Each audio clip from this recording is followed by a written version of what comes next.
بسم اللہ الرحمن الرحیم۔ معزز ناظرین السلام علیکم۔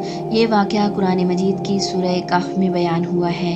ایسا واقعہ جو صبر، علم اور اللہ کی حکمتوں کا سبق دیتا ہے۔ ایک دن حضرت موسیٰ علیہ السلام سے ایک شخص نے پوچھا، اے اللہ کے نبی، کیا زمین پر کوئی آپ سے زیادہ علم رکھتا ہے؟ تو حضرت موسیٰ علیہ السلام نے فرمایا، نہیں، میں سب سے زیادہ علم جاننے والا ہوں۔ اللہ تعالیٰ کو یہ پسند نہ آیا، کیونکہ علم کا اصل مالک تو صرف اللہ ہے۔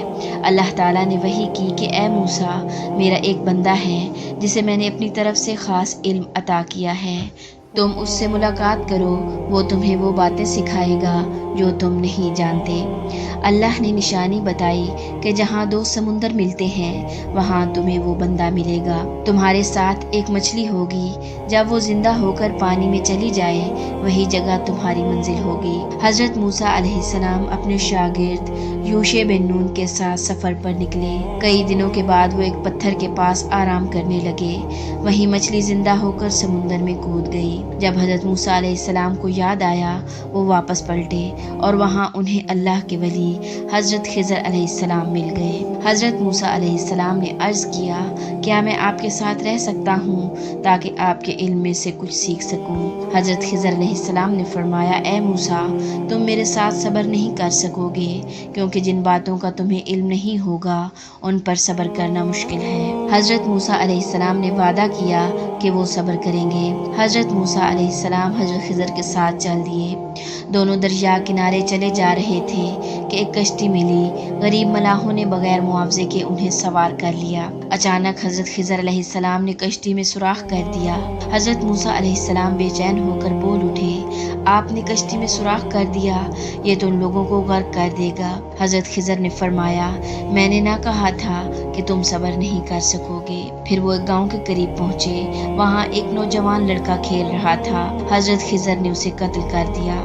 حضرت موسیٰ علیہ السلام حیران رہ گئے، آپ نے ایک بے گناہ جان کیوں لی؟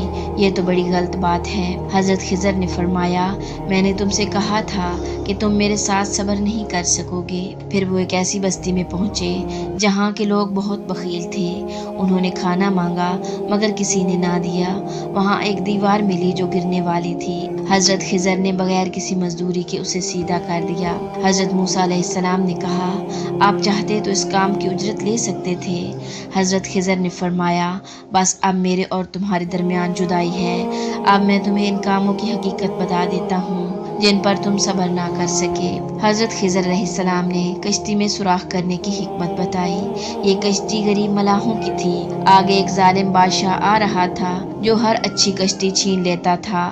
میں نے کشتی کو عیبدار کر دیا تاکہ بادشاہ اسے نہ لے سکے۔ یوں ان غریبوں کا رزق محفوظ رہا اور لڑکے کو قتل کرنے میں حکمت تھی۔ یہ لڑکا بڑا ہو کر اپنے نیک والدین کے لیے مصیبت بن جاتا، وہ کفر اور سرکشی میں ان کو مجبور کرتا۔ اللہ نے چاہا کہ ان کی جگہ انہیں ایک نیک اور رحمت والا بچہ عطا کرے جو ان کے لیے باعث سکون ہو۔ دیوار تعمیر کرنے کی حکمت۔ اس دیوار کے نیچے 2 یتیم بچوں کا خزانہ دفن تھا۔ ان کا والد نیک آدمی تھا۔ اللہ چاہتا تھا کہ جب یہ بچے بڑے ہوں تو وہ خزانہ انہیں مل جائے۔ میں نے دیوار اس لیے سیدھی کر دی تاکہ خزانہ ضائع نہ ہو۔ یہ واقعہ ہمیں سبق سکھاتا ہے کہ اللہ کے فیصلوں میں ہمیشہ کوئی نہ کوئی حکمت چھپی ہوتی ہے۔ ہمیں صبر، اعتماد اور اللہ پر مکمل یقین رکھنا چاہیے، کیونکہ جو نظر آ رہا ہوتا ہے وہ ہمیشہ حقیقت نہیں ہوتا۔ اللہ کے ہر فیصلے کے پیچھے ایک رحمت چھپی ہوتی ہے۔ سبحان